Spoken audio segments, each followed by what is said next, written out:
ஓம் சக்தி தாயே போற்றி.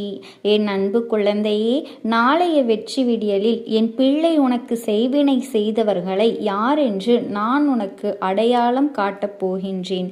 என் தங்க குழந்தையே, அதை சொல்வதற்காக இன்று உன் தாயானவள் நான் வந்திருக்கின்றேன். இந்த அம்மா சொல்கின்ற செய்தியை நீ கேட்காமல் செல்லாதே. அப்படி சென்றாயானால் உன் வாழ்க்கையில் என்ன நடக்கின்றது என்று உனக்கு தெரியாமல் போய்விடும். அதனால் இன்று உன் அம்மா உனக்கு சொல்கின்ற இந்த விஷயத்தை நீ தெளிவாக புரிந்து கொள்ள வேண்டும். என் தங்கமே, உன் வாழ்க்கையில் ஆட்டி படைத்த ஒரு பிரச்சனையை இன்றே முடிவுக்கு கொண்டு வந்தாகிவிட்டது. உன் இல்லத்திற்கு வந்த முன்னோர்கள் அதை சரி செய்து விட்டார்கள் என்பதனை நீ புரிந்து கொள்ள வேண்டும். என் தங்கமே, உன் வாழ்க்கையில் உனக்கு செய்வினைகள் செய்து உன் வாழ்க்கையை அழிக்க நினைத்தவர்களுக்கு நிச்சயமாக ஒரு பாடத்தினை புகட்ட வேண்டிய கட்டாயம் ஒரு அம்மாவாக எனக்கு நிச்சயமாக இருக்கின்றது. இவர்கள் செய்த செய்வினையிலிருந்து உன்னை நான் காப்பாற்றி விட்டேன். ஆனாலும் செய்வினைகள் செய்ய நினைத்தது உனக்கு செய்வினைகள் செய்து அதனால் நீ படும் கஷ்டங்களை வேடிக்கை பார்த்து கொண்டிருக்கிறார்கள். அதற்கான தண்டனைகளை அவர்களுக்கு நிச்சயமாக நான் கொடுக்க வேண்டும் அல்லவா? அந்த தண்டனையை கொடுப்பதற்காகத்தான் இன்று உன் தாயானவள் உன்னோடு பேசி கொண்டிருக்கின்றேன்.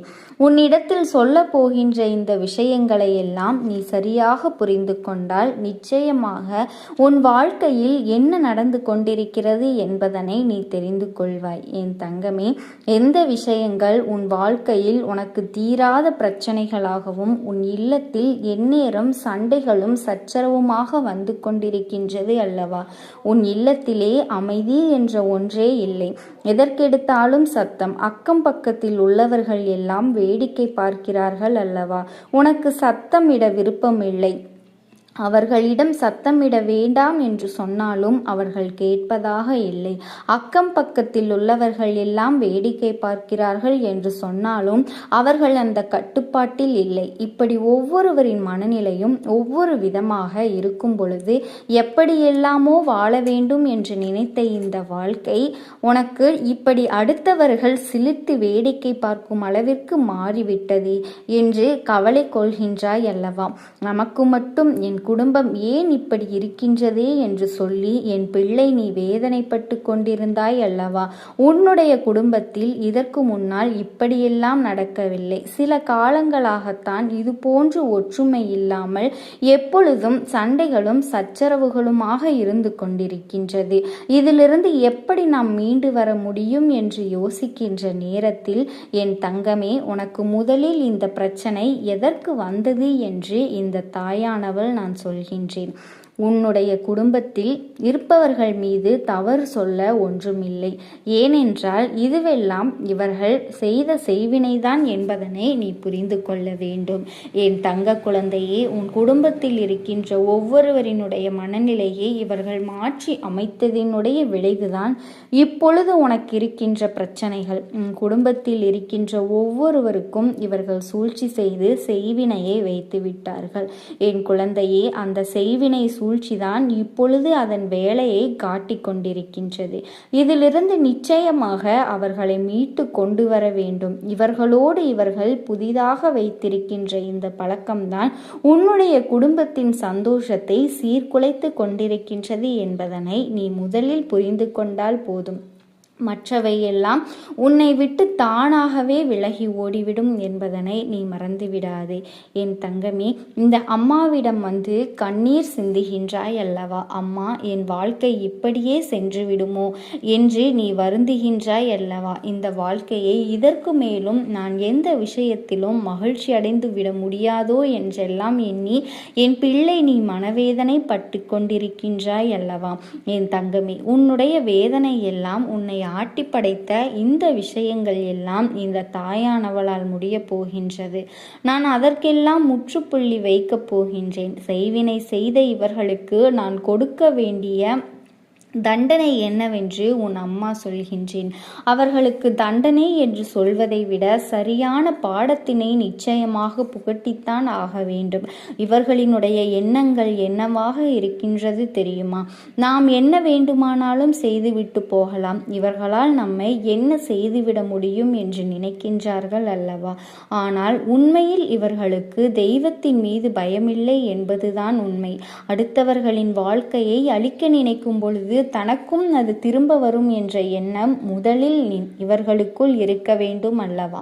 அவர்கள் அப்படி செய்யும் பொழுதே தெரிந்து கொள்ள வேண்டாமா, இந்த கேடுகெட்ட மனிதர்களுக்கு தெய்வத்தினுடைய மீது எந்த ஒரு பயமும் இல்லை என்று, தெய்வத்தை பற்றி எந்த ஒரு கவலைகளும் இவர்களுக்கு இல்லை என்று நீ தெரிந்து கொள்ள வேண்டாமா? என் பிள்ளையே, இதற்கான தண்டனைகள் இவர்களுக்கு கிடைக்கப் போகின்ற நேரம் வந்துவிட்டது. இதற்கான சூழ்நிலைகள் எல்லாம் மாற வேண்டிய காலம் வந்துவிட்டது. என் தங்க குழந்தையே, இந்த வாழ்க்கை உனக்கு தந்திருக்கின்ற அத்தனை வேதனைகளும் நீங்க வேண்டும். இந்த வாழ்க்கை உனக்கு கொடுத்த அத்தனை கஷ்டங்களும் பதிலடி தர வேண்டும். அவை யாவும் உன்னை விட்டு விலக வேண்டும். யாருக்காக இத்தனை காலமும் நீ பிரச்சனைகளை சுமந்தாய் என்பதை உணர்ந்து கொண்டால் இந்த செய்வினை செய்தவர்களினுடைய எண்ணங்கள் எல்லாம் அப்படியே நீங்கிவிடும். என் தங்கமே, இவர்களுக்கு நான் கொடுக்க போகின்ற பாடம், எந்த ஒரு விஷயத்திற்காக உன் வாழ்க்கையில் செய்வினைகளை செய்ய இவர்கள் துணிந்தார்களோ, இவர்கள் எந்த ஒரு விஷயத்தை உன் வாழ்க்கையில் ஏற்படுத்தி உன்னை காயப்படுத்த நினைத்தார்களோ, அந்த ஒரு விஷயத்தை நான் அவர்களுக்கே செய்து கொடுக்க போகின்றேன். செய்வினை என்பது அத்தனை சாதாரணமான காரியம் கிடையாது.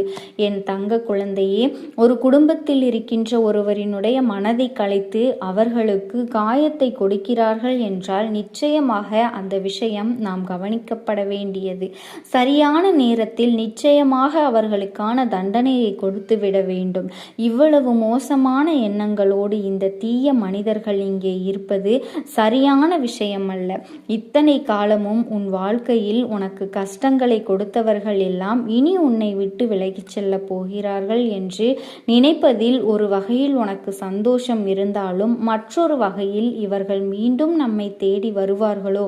ஏனென்றால் நம்முடைய மனதுதான் இளகிய மனது இருக்கின்றதோ மீண்டும் நம்மிடம் வந்து நின்றால் நாம் நிச்சயமாக இவர்களுக்கு நம் வாழ்க்கையில் இடம் கொடுத்து விடுவோம் என்கின்ற பயம் உனக்குள் இருக்கின்றது அல்லவா?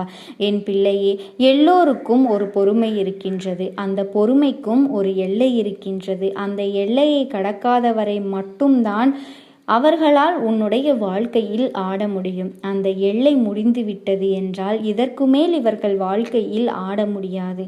ஏனென்றால் ஒவ்வொரு நாளும் ஒவ்வொரு விதமான பிரச்சனைகளை செய்து கொண்டிருக்கின்ற நேரம் உன்னுடைய வாழ்க்கையில் இவர்கள் வேண்டும் என்றே நிம்மதியை குலைக்க அங்கும் இங்கும் ஓடி அலைந்து கொண்டிருக்கிறார்கள். இவர்களுக்கு வாழ்க்கை எந்த ஒரு நல்லதையும் செய்து கொடுக்க போவது கிடையாது. எந்த நேரத்திலும் இந்த வாழ்க்கை அவர்களுக்கு நன்மைகளை தரப்போவது கிடையாது. எப்பொழுதும் போல இந்த வாழ்க்கையை பற்றி எந்த ஒரு சிந்தனைகளும் இல்லாமல் இவர்கள் அடுத்தவர்களின் மனநிலையை கவலைப்படாமல் நாம் எதை வேண்டுமானாலும் செய்துவிடலாம் என்று நினைக்கின்றார்களோ அப்பொழுதே இவர்களின் வாழ்க்கையில் இருந்த அத்தனை விஷயங்களும் அவர்களுக்கு முடிந்துவிட்டது. இதற்கு மேல் அவர்களுக்கு நன்மை என்று நடக்க எந்த ஒரு விஷயமும் கிடையாது. அடுத்தவர்களின் நிம்மதியை கெடுக்க வேண்டும் என்று இவர்களுக்குள் எண்ணங்கள் இருக்கும் பொழுது நிச்சயமாக இனி ஒரு நாளும் அவர்களினுடைய வாழ்க்கையில் நீ தலையிடவும் முடியாது. ஏனென்றால் நல்லவர்களாக இருந்தால்தானே அவர்கள் வாழ்க்கைக்குள் தலையிட வேண்டும். இவர்கள் இனிமேல் அவர்களுக்கான நேரத்தை எதிர்நோக்கி காத்திருக்க வேண்டியதுதான். ஏனென்றால் இந்த தாயானவள் அவர்கள் வாழ்க்கையில் இனி ஆடப்போகின்ற ஆட்டம் எப்படி இருக்கப் போகின்றது என்று என் பிள்ளை நீ இனி கண்குளிர காணத்தான் போகின்றாய். அவ்வளவு எளிதாக இனி நான் அவர்களை விட்டுவிட மாட்டேன் என்பதனை நீ புரிந்து கொள்ள வேண்டும். உன் மனதிற்குள் இருக்கின்ற வேதனைகளை எல்லாம் விட்டுவிட்டு உன் மனது சுமக்கின்ற சுமைகளை எல்லாம் மறந்துவிட்டு இனி நடக்கப் போகின்ற நன்மைகளை மட்டும் நீ காண்பதற்கு தயாராக இருக்க வேண்டும். உன் தாயானவள் உனக்கு நல்லதை நிச்சயமாக நடத்தி கொடுப்பேன். நீ வேண்டும் என்ற விஷயங்கள் எல்லாம் நிச்சயமாக உனக்கு கிடைக்கப் போகின்றது. உன்னுடைய விருப்பப்படியே உன் அம்மா நான் நடத்தி கொடுக்க போகின்றேன். எந்த நேரத்திலும் உன் வாழ்க்கை மாறும் என்பதனை நீ மறந்து விடாதே. இனி எந்த நேரத்தில் உனக்கு நல்லது நடக்குமோ என்று எண்ணியெல்லாம் நீ வருத்தப்படாதே. என்ன நடந்தாலும் அதை எதிர்கொள்வோம் என்ற நம்பிக்கையில் உன் தாயானவள் நான். எதற்கும் நீ அஞ்சாதே, நான் துணையாக இருப்பேன். உண்மையான உறவுகள் என்னிடத்தில் இல்லை, நல்ல நண்பர்கள் இல்லை. யாரை நம்புவது என்று தெரியாமல் நீ குழம்பி நிற்க வேண்டாம். உன் அம்மா நான் உனக்கு என்றுமே துணையாக இருப்பேன் என்பதனை நீ மறந்துவிடக்கூடாது. ஓம் சக்தி தாயே போற்றி. உனக்கான நல்ல விஷயங்களை செய்து கொடுப்பதற்காகவே உன் தாயானவள் இன்று உன்னை தேடி வந்திருக்கின்றேன். என் தங்க குழந்தையே, இன்று உன் அம்மா நான் சொல்லப்போகின்ற விஷயத்தை கேட்டு பொறுமையாக நீ கேட்க வேண்டும். ஏனென்றால் மிகப்பெரிய ஆபத்து நடக்க காத்து கொண்டிருக்கின்றது. இந்த தாயானவள் உனக்கு நான் இதை தெளிவாக சொல்வதை கேட்டு என் பிள்ளையே நீ உஷாராகவும் எச்சரிக்கையாகவும் இருந்துவிட வேண்டும். இந்த அம்மா சொல்கின்ற விஷயத்தினை நீ கவனமாக தெளிவாக தெரிந்து கொண்டால் அதிலிருந்து நிச்சயமாக நீ தப்பித்து கொள்ளலாம். என் அன்பு பிள்ளையே, எப்பொழுதுமே உன்னை சுற்றி இருக்கின்ற மனிதர்கள் எல்லாமே உன்னை ஒரே மனநிலையோடு தான் இருக்கின்றார்கள் என்று யாராலும் சொல்லிவிட முடியாது. ஏன் உன்னையே நீ உதாரணமாக எடுத்துக்கொள். இந்த வாழ்க்கையில் உனக்கு நடக்கின்ற விஷயங்களை எல்லாம் சற்று எண்ணிப்பார். மற்றவர்கள் தவறான ஒரு விஷயத்தை பேசினால் அவர்கள் பேசியது தவறு என்று வெளிப்படையாக நாம் சொல்கின்றோம். அதுவே நாம தெரியாமல் ஏதேனும் சில விஷயத்தினை பேசிவிட்டால் அதை தவறு என்று நம்மால் ஒப்புக்கொள்வதே கிடையாது. அதை சமாளிப்பதற்காக ஏதேனும் சில விஷயங்களை எல்லாம் சொல்லி நம் மழுப்பலாக அதை சமாளித்து கொண்டுதான் இருந்து கொண்டிருக்கின்றோம் அல்லவா? ஆனாலும் உன்னிடத்திலே இருக்கின்ற சிலர் தவறுகளை செய்துவிட்டு அதை தான் செய்தது சரிதான் என்று நியாயப்படுத்தக்கூடிய மனநிலையில் உன்னை சுற்றி இருந்து கொண்டிருக்கின்றார்கள். என் அன்பு பிள்ளையே, இந்த நேரத்தில் உன் தாயானவள் உனக்கு ஒரு அதிர்ஷ்டத்தை உன்னிடத்தில் கொண்டு வந்து சேர்க்க நான் முயற்சி செய்து கொண்டிருக்கின்றேன். அப்படி இருக்கும் பொழுது அதை உன்னிடத்தில் கிடைக்க விடாமல் உனக்கு அருகிலேயே இருந்து கொண்டு சிலர் அதை தடுக்க முயற்சி செய்து கொண்டிருக்கின்றார்கள். அது மட்டுமல்லாமல் அவர்கள் செய்கின்ற காரணத்தினால்தான் இப்பொழுது உனக்கு காலதாமதமும் ஏற்படுகின்றது என்பதனை நீ அறிந்து கொள்ள வேண்டும். என் செல்லமே, உன்னுடைய வாழ்க்கையில் இத்தனை காலமும் பல நல்ல விஷயங்கள் எதுவும் இல்லாமல் இருந்தது. நீயாக இன்று புதிய முயற்சிகளை, நிறைய நல்ல விஷயங்களை செய்து கொண்டு ஏதேனும் செய்துவிட வேண்டும் என்று நினைக்கும் பொழுது மேலும் மேலும் உன் தலையில் இடியை இறக்கியது போல உனக்கு கஷ்டங்கள் தொடர்ந்து வந்து கொண்டேதான் இருக்கின்றது. இதை யார் செய்து கொண்டிருக்கின்றார்கள்? இவர்கள் யார் என்று இதுநாள் வரையில் உனக்கு தெரியவில்லை. எதனால் நமக்கு மட்டும் இப்படி பிரச்சனைகள் வருகின்றது என்று உன்னாலும் அதை ஆராய்ந்து கண்டுபிடிக்க முடியவில்லை. என் அன்பு குழந்தையே, இந்த அம்மா உன்னிடத்தில் வந்து ஒவ்வொரு நாளும் உனக்கு உதவிகளை செய்வதற்கு நிறைய விஷயங்களை செய்து கொண்டிருக்கின்றேன்.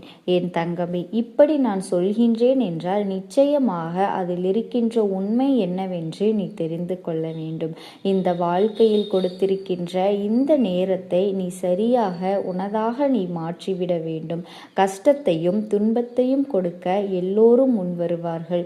ஒருபொழுதும் அடுத்தவர்களுக்கு ஒரு சந்தோஷத்தை கொடுக்க வேண்டும் என்று யாருமே நினைப்பது கிடையாது. இன்னமும் உனக்கு சுருக்கமாக சொல்ல வேண்டும் என்றால், அடுத்தவர்களின் சந்தோஷத்தை கண்டால் உன்னுடன் இருப்பவர்கள் வயிற்றெரிச்சல் தான் பட்டு கொண்டிருப்பார்களே தவிர மற்றவர்களும் சந்தோஷமாக வாழட்டும், நன்றாக இருக்கட்டும் என்ற ஒரு எண்ணம் ஒரு துளி கூட இல்லை. இப்பேற்பட்ட மனிதர்கள் எல்லாம் உன்னை சுற்றி வாழ்ந்து கொண்டுதான் இருக்கிறார்கள் என்பதனை உன்னால் மறுக்க முடியாது அல்லவா? என் அன்பு பிள்ளையே, உனக்கு ஒரு நல்ல விஷயம் நடக்க வேண்டும் என்று விதியிருக்கும் பொழுது அதனை யாராலும் தடுக்க முடியாது. இவர்கள் இதை தெரிந்து கொண்டு வேண்டுமென்றே சில தடங்கல்களை எல்லாம் ஏற்படுத்துகிறார்கள். அது எப்படி இவர்களுக்கு தெரியும்? எப்படி இவர்களால் தடைகளை உருவாக்க முடியும் என்று நீ யோசிக்கின்றாய் அல்லவா? என் குழந்தையே, அதுவெல்லாம் என்னவென்று உன் அம்மா நான் உனக்கு வெளிப்படையாகவே சொல்லிவிடுகின்றேன். சற்று கவனமாக என் செல்ல குழந்தையே நீ கேட்க வேண்டும். நீ தெய்வங்களை வழிபடுவதனால் எப்பொழுதுமே தெய்வமே கதி என்று இருப்பதனால் இந்த தெய்வத்திடமிருந்து எப்பொழுதும் வாழ்க்கையில் உனக்கு அத்தனை நன்மைகளும் கொஞ்சம் கொஞ்சமாக வந்து கொண்டிருக்கிறது அல்லவா? தெய்வத்தின் ஆசியினால் உனக்கு நல்ல பலன்களும் கிடைத்து கொண்டிருக்கின்றது அல்லவா? உன்னோடு இருக்கின்ற இவர்களுக்கு இதுவெல்லாம் தெரிந்துவிட்டது. நீ செய்கின்ற பூஜைகளும் தெய்வத்தின் முன்னால் நிற்கின்ற உன்னுடைய நிலையும் தெய்வம் எப்படி உன்னுடைய வேண்டுதல்களை செவி கொடுத்து கேட்டுவிடும் என்பதையும் இவர்கள் அறிந்துவிட்டார்கள். அதனால் எப்படியாவது இதனை தடுத்து நிறுத்த வேண்டும் என்று அறிந்துவிட்டார்கள். அதுதான் அவர்கள் செய்த முயற்சிகளில் ஒன்றுதான் இப்பொழுது நான் சொல்கின்ற ஒரு விஷயம். இவர்கள் செய்த விஷயத்தை எல்லாம் நீயாக கேள்விப்பட்டால் எதற்காக இவர்களோடு இத்தனை நாட்களும் பழகினோம் என்று வேதனைப்படுவாய். என் குழந்தையே, சில காலமாக உனக்குள் இருந்த எண்ணங்கள் எல்லாம் சற்று எதிர்மறையாக மாறி தொடங்கி இருக்கிறது அல்லவா? பல நன்மைகள் உன் வாழ்க்கையில் நடந்த போதும் கூட எப்பொழுதெல்லாம் உன்னுடைய எண்ணங்கள் எதிர்மறையாக மாறுகிறதோ அதற்கு காரணம் என்னவென்று நன்றாக யோசித்துப்பார். என் குழந்தையே, இவர்களினுடைய பேச்சுக்களும் இவர்களினுடைய செயல்களும் தான் உன்னை எதிர்மறையாக மாற்றி கொண்டிருக்கின்றது என்பதனை நீயாகவே புரிந்து கொள்வாய். என் தங்க குழந்தையே, ஒருவரினுடைய சேர்க்கை, அதாவது பழக்க வழக்கங்கள் யாரோடு இருக்கின்றதோ அவர்களினுடைய வார்த்தைகள் தன்னுடைய மனதில் பதியும் என்பதனை நீ மறந்துவிடக்கூடாது. நாம் நல்லவர்களோடு நல்ல சிந்தனைகளோடு இருப்போமானால் எப்பொழுதும் இந்த வாழ்க்கையில் நமக்கு நல்லதுதான் நடக்கும். அதே சமயம் நம்மை சுற்றி இருப்பவர்கள் எதிர்மறையாக பேசிக்கொண்டு அடுத்தவர்கள் முன்னேறுவதை பொறுக்காமல் எதிர்மறையான விஷயங்களை செய்து கொண்டு எதிர்மறையான வார்த்தைகளை பேசிக்கொண்டிருந்தால் ஒருபொழுதும் நமக்கு நல்ல எண்ணங்கள் வந்துவிடாது. எதிர்மறையான ஆற்றல்கள் தான் நம்மை சூழ்ந்து கொண்டிருக்கும் என்பதனை நீ மறந்துவிடாதே. என் அன்பு பிள்ளையே, இந்த அம்மா உன்னிடத்தில் உனக்கு ஒரு நல்ல நேரம் வரப்போகின்றது என்று சொல்லி உனக்கான நல்ல நல்ல விஷயங்களை செய்ய வேண்டும் என்று உன்னை நல்வழிப்படுத்தும் பொழுது உன்னிடத்தில் எதையாவது ஒன்று சொல்லி உன்னுடைய மனதை குழப்பி அந்த விஷயத்தை செய்ய விடாமல் தடுத்து விடுகின்றார்கள் அல்லவா? இவர்களினுடைய வார்த்தைகளில் எப்பொழுதுமே எதிர்மறையான விஷயங்கள் தான் இருக்கும். என் தங்க குழந்தையே, இது உனக்கு தெரிந்துவிட்டதல்லவா? மீண்டும் மீண்டும் அவர்களிடத்தில் எந்த வார்த்தைகளையும் நீ கேட்க வேண்டாம். அவர்கள் நினைத்ததை எல்லாம் உன் வாழ்க்கையில் நடக்கும் என்ற எண்ணத்தில்தான் நாம் என்ன சொன்னாலும் இவர்கள் நம்புவார்கள் என்று அவர்கள் நினைத்து கொண்டு தேவையில்லாத விஷயங்களை அவர்கள் சொல்லிக்கொண்டு உன்னை குழப்பிக்கொண்டும் இருக்கிறார்கள். அது மட்டுமல்ல என் செல்ல குழந்தையே, அவர்களினுடைய மிகப்பெரிய எண்ணமாகவும் இருக்கிறது. அவர்களுக்கு சில விஷயங்கள் நம்பிக்கை இல்லாமல் போகலாம். அதற்காக மற்றவர்களின் நம்பிக்கையை நாம் தவறு என்று சொல்லிவிடக்கூடாது. என் தங்க குழந்தையே, ஒரு முறை முயற்சி செய்து பார்த்தால் அதற்கான பலன்களை நிச்சயமாக கண்டு கொண்டு அவர்களும் நன்மை அடைவார்கள். அதை விட்டுவிட்டு எங்கே மற்றவர்கள் முன்னேறி விடுவார்களோ என்று எப்பொழுதுமே வீணாக பொழுதுபோக்கிக் கொண்டிருக்கும் சில நபர்களை உன் வாழ்க்கையிலிருந்து நீ விலக்கி வைக்க வேண்டும். அல்லது அவர்களினுடைய தொடர்புகளை அவர்களினுடைய வார்த்தைகளை நீ செவி கொடுத்து கேட்காமல் இருக்க வேண்டும். என் தங்க குழந்தையே, இதனை செய்ய வேண்டும். நாளை நீ சொல்கின்ற சில விஷயங்களை எல்லாம் உனக்கு மிக பிடித்த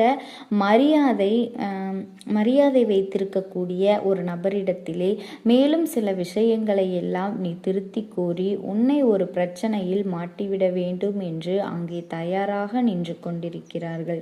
நீ எடுத்து வைக்கின்ற ஒவ்வொரு முயற்சியும் அதனால்தான் தடங்களாகவும் நிறைவேறாமலும் போய்கொண்டிருக்கிறது என்பதனை நீ மறந்துவிடாதே. அது மட்டுமல்ல, இப்படிப்பட்ட நபர் உன் வாழ்க்கையில் இருந்து கொண்டு உனக்கு எந்த ஒரு கஷ்டத்திலும் உன்னோடு துணை நிற்பதில்லை. அது மட்டுமல்லாமல் வெறும் வாய் வார்த்தைகளை மட்டுமே கூறிக்கொண்டிருக்கின்றார்கள். என் அன்பு பிள்ளையே, நாளைய விடியலில் உனக்கான ஆபத்தை நீயே இவர்களிடத்திலிருந்து பெறுவதற்கு தயாராகி கொண்டிருக்கிறாய் என்பதனை நீ மறந்துவிடாதே.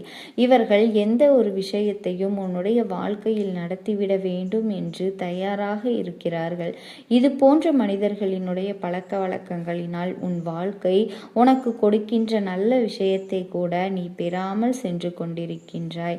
என் செல்ல குழந்தையே, எக்காரணம் கொண்டும் இது போன்று எதிர்மறையாக பேசக்கூடிய மனிதர்களை உன் வாழ்க்கையில் நீ விலக்கி வைக்க வேண்டும். அனுமதிக்கவே கூடாது. நல்ல நேரம் வரும் பொழுது நல்ல சூழ்நிலைகள் உனக்கு இதனை எல்லாவற்றையும் நடத்தி கொடுக்கும். இந்த வாழ்க்கை உனக்கான சந்தோஷத்தை முழுமையாக கொடுக்கும் என்பதனை நீ புரிந்து கொள்ள வேண்டும். என் அன்பு பிள்ளையே, நீயாக புதிதாக ஒரு விஷயத்தை செய்ய நினைக்கும் பொழுது உன்னை சுற்றி இருக்கின்ற